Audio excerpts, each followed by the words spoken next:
지구촌 뉴스. 오늘은 이유정 리포터 전화 연결되어 있습니다. 자, 이유정 리포터 안녕하세요. 안녕하세요. 예. 자, 오늘 어떻게 해외 소식은 다 어떻게 밝은 소식인가요? 아쉽게도 아닙니다. 자, 첫 번째 해외 소식 뭡니까? 네, 현지시각 16일 서유럽에 100년 만에 기록적인 폭우가 내려 독일과 벨기에에서 180명 이상이 목숨을 잃는 사태가 일어났습니다. 아이고.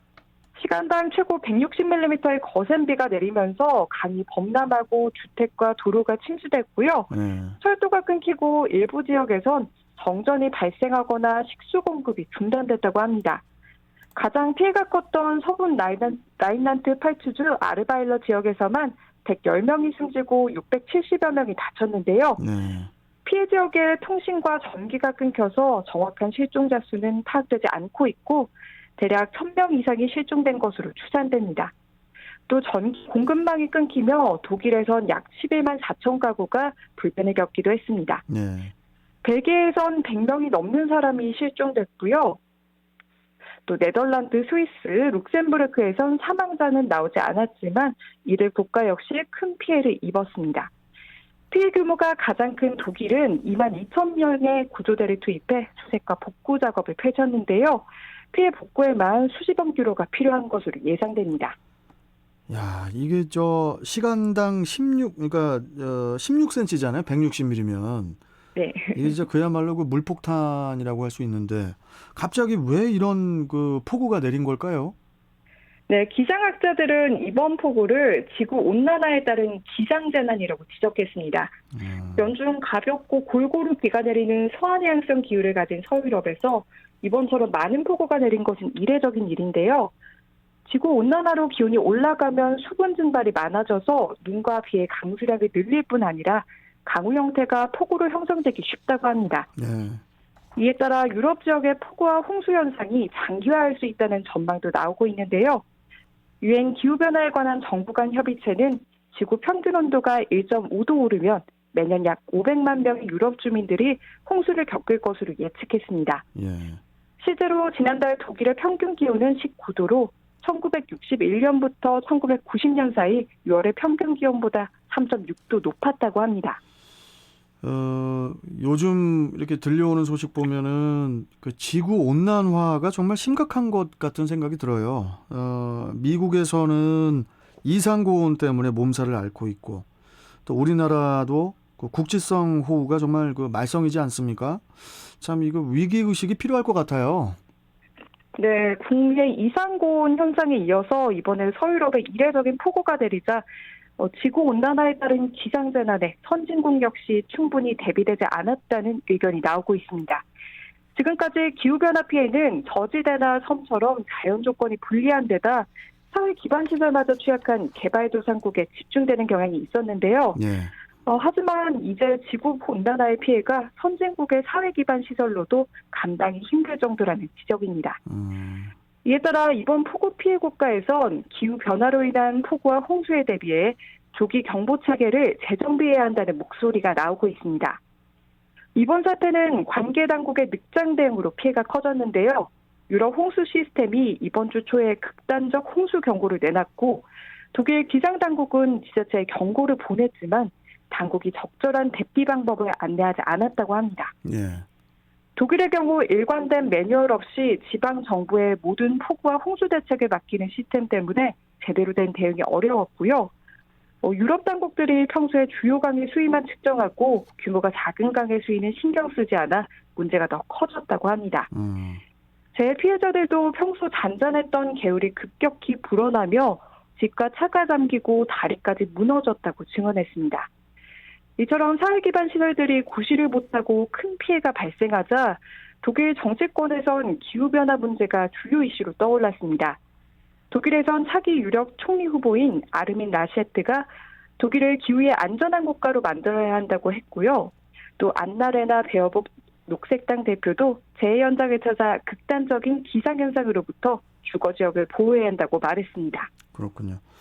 자, 이게 뭐 기후변화의 대응이 우리나라뿐 아니라 세계적으로 시급해 보입니다.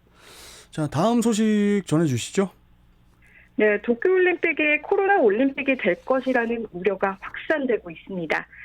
도쿄올림픽에 참가하는 선수와 관계자들의 확진이 잇따르면서 불안감이 점점 커지고 있는데요. 개막을 앞둔 도쿄올림픽 선수촌에서 현지 시각 18일 선수 2명이 코로나19의 확진 판정을 받았습니다. 전날 외국에서 온 관계자가 첫 선수촌 확진자가 된 데 이어 선수촌에서 선수인 감염자가 나온 것은 이번이 처음 있는 일입니다. 도쿄올림픽 조직위원회는 개인정보를 이유로 확진자의 신상은 밝히지 않았습니다. 선수촌 밖에서도 올림픽 관계자의 확진 사례가 끊이지 않고 있는데요. 얼마 전 체코 프라하에서 전세기를 타고 도쿄에 도착한 체코 대표팀 관계자 중 한 명도 확진 판정을 받았습니다. 네. 지난 17일 남아공 남자 럭비 대표팀 관계자도 일본에 입국하는 도중 비행기에서 확진자와 밀접 접촉해 검사를 받았는데요. 역시 코로나19 양성 판정을 받았습니다. 한국에선 유승민 국제올림픽위원회 선수위원이 나리타 항공에 입국하면서 확진 판정을 받고 격리됐는데요. IOC 위원 중엔 최초의 사례입니다. 18일 조직위원회는 선수 2명을 포함해 올림픽 관계자 중 10명이 새로 확진 판정을 받았다고 밝혔습니다. 나머지 8명은 대회 관계자 5명, 언론 관계자 2명, 조직위 위탁 업무 직원 1명입니다. 이에 따라 조직위원회가 밝힌 올림픽 관련 감염자는 모두 55명으로 늘었습니다. 네. 개막까지 앞으로 며칠 남지 않은 상황에서 선수들이 숙식하는 선수촌 내 감염 사례가 나오자 논란이 커지고 있는데요. 우리 선수단 본진도 오늘 선수촌 입성을 앞두고 있어 더욱 우려되는 상황입니다. 아니, 이 우려가 이게 우려했던 것 이상으로 지금 뭐 올림픽이 개막도 되기도 전에 지금 이러잖아요. 이거 어떻게 뭐 올림픽을 제대로 진행할 수 있는 겁니까? 네, 실제로 선수촌 내 방역에 구멍이 뚫린 것 아니냐는 비판이 나오고 있지만 토마스 바흐 IOC 위원장은 코로나19 확산 사태가 개선되면 경기장에 관중을 수용하는 방안을 논의하겠다는 입장을 재확인해 논란을 빚고 있습니다. 바흐 위원장은 기자회견에서 코로나19 상황을 계속 점검해 분위기가 바뀌면 관중 입장을 논의하겠다고 기존 입장을 고수했습니다. 네. 일단 뭐 메달도 중요하고 뭐 다 중요하겠지만은 지금 도쿄가 이게 걱정입니다. 예, 일본이 어떻게 잘 올림픽을 치를 수 있을지 느낌이 별로 이렇게 좋지가 않아요. 예, 지금 벌써부터 이렇게 확진자들이 나오고 있어서. 자, 마지막 소식 전해 주시죠. 네, 그리스와 프랑스에서 코로나19 백신을 접종을 강제하는 조치에 반대하는 대규모 시위가 열렸습니다. 현지 시간 17일 프랑스에선 11만 4천 명의 시민이 시위에 나섰는데요. 지난 10일 에마니엘 마크롱 대통령이 모든 의료진의 백신 접종을 의무화하고 공공시설을 이용하려면 백신 접종 여부를 증명하는 특별 여건을 제시하도록 하자 이에 불만을 표출한 겁니다. 네. 관광 성수기를 맞아 보건의료 종사자와 요양원 직원들의 백신 접종을 의무화한 그리스에서도 대규모 시위가 펼쳐졌는데요. 아테네에 모인 시위대 5천여 명은 백신을 가지고 떠나라는 구호를 외치며 키리코스 미초타키스 총리의 사임을 촉구했습니다. 아니 이렇게 백신을 가지고 떠나라. 그러면은 차라리 그 백신을 그렇게 맞기가 싫다면은 그 백신을 우리에게 주면은 참 좋겠는데. 빠른 그 택배나 뭐 이렇게 우체국 통해 가지고 백신을 우리 주면은 참 아무튼 참 희한한 나라인 것 같기도 하고 좀 우리나라하고는 또 민족성이 달라서 그런 건지. 자, 아무튼 오늘 해외 소식 여기까지 듣도록 하겠습니다. 고맙습니다.